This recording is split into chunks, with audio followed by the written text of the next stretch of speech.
आप सभी लोगों को मेरा नमस्कार। आप लोग अक्सर मुझसे ये सवाल करते हैं कि किसी भी प्रॉपर्टी पे अपना कब्जा कैसे साबित करें। तो साथियों, आज मैं इस संदर्भ में आपसे कर्नाटका हाई कोर्ट का लेटेस्ट जजमेंट शेयर कर रहा हूं और जजमेंट के माध्यम से मैं आपको बताऊंगा कि आखिर किसी भी प्रॉपर्टी पे आप अपना कब्जा कैसे साबित कर सकते हैं।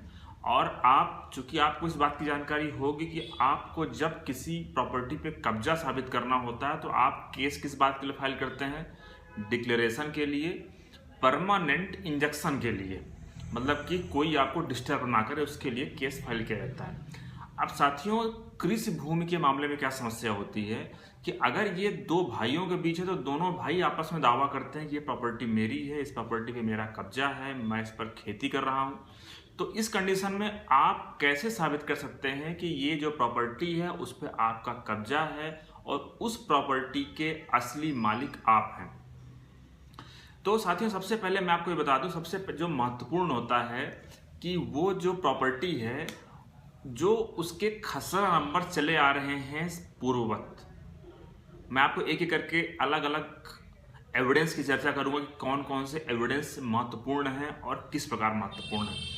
आपने कई वीडियो के माध्यम से या फिर आपने ये जानकारी इकट्ठा किया होगा कि जो रेवेन्यू रिकॉर्ड में जो एंट्री की जाती है उससे मालिकाना हक नहीं मिलता है। मैं इस बात से बिल्कुल सहमत हूँ। मैं आपसे कह भी नहीं रहा हूँ कि आप रेवेन्यू एंट्री के आधार पर मालिक बन जाएंगे, लेकिन जो खसरा में एंट्री की जाती है और जो खसरा में जो, जैसे क्या होता है, जैसे मान लीजिए कोई प्रॉपर्टी है तो प्रॉपर्टी में जब भी कोई नाम उस पर इंटर किया जाता है और अगर उस नाम को एंट्री करने का आपके पास कोई आधार है, या तो आपको जमीन दी गई है पट्टे में, सरकार ने आपको गारंटी सर्टिफिकेट दिया है, या तो वो जमीन आपको आपके पूर्वजों से आपके पास आई है तो वो खसरा में दिख जाएगा कि खसरा में किसका किसका कब्जा रहा है।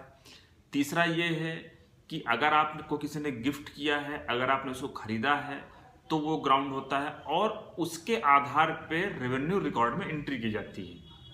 अब साथियों, कई बार क्या होता है कि कई बार प्रॉपर्टी पूर्वजों की होती है तो उस कंडीशन में आपका दायित्व होता है कि आप जो पुराने खसरा हैं 1959 के, 1965 के, 1953 के, वो अलग अलग स्टेट में डिपेंड करता है कि कौन से कब से जा करके वो खसरा शुरू हो रहे हैं। तो वो खसरा आपको प्रेजेंट करना होगा और उस खसरे को कोई चैलेंज नहीं किया जा सकता है, क्योंकि उस लंबे समय से आपकी प्रॉपर्टी ये साबित करती है कि खसरा में आपका नाम है, मतलब कि वो आप उसको यूज कर रहे हैं। इसके अलावा साथियों, आप जो लगान जमा करते हैं, लगान भी अपने आप में एक महत्वपूर्ण है। आप जो टैक्स जमा करते हैं अपने आप में एक महत्वपूर्ण एविडेंस होता है, उसके आधार पर भी आप दावा कर सकते हैं। तो साथियों, इसके अलावा एक अन्य पॉइंट है, वो है ओरल एविडेंस। हमने अभी ये बात किया डॉक्यूमेंट्री एविडेंस के, कि आपके पास क्या क्या डॉक्यूमेंट होना चाहिए। अब महत्वपूर्ण है ओरल एविडेंस। ओरल एविडेंस साथियों मीन्स कि अपने आसपास वाले लोगों की गवाही। गवाही का महत्व इसलिए होता है क्योंकि गवाही के टाइम पे ही ये तय हो पाता है कि वास्तव में इसमें कब्जा किसका है, इसको कौन व्यक्ति यूज कर रहा है, कौन व्यक्ति इसमें फसल काट रहा है। तो ये उससे साबित हो सकता है कि हाँ।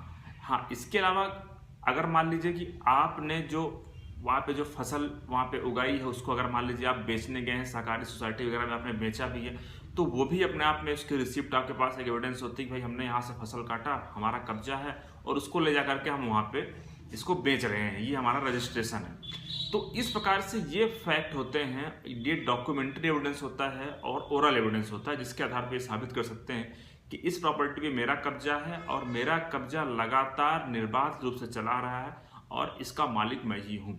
तो साथियों, क्या होता है कि अगर दोनों पक्षों से ये पूछा जाता है कि आप अपने अपने डॉक्यूमेंट प्रस्तुत करिए कि आप इस प्रॉपर्टी में किस तरह से आपको कब्जा मिला है।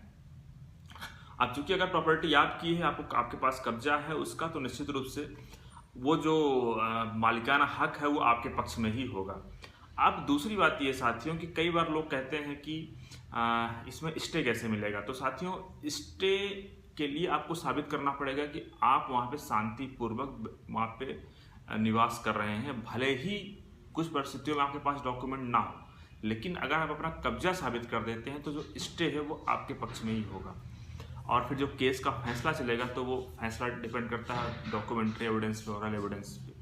तो मुझे उम्मीद है कि आप समझ गए होंगे कि किसी भी प्रॉपर्टी पे आप अपना कब्जा कैसे साबित कर सकते हैं। धन्यवाद।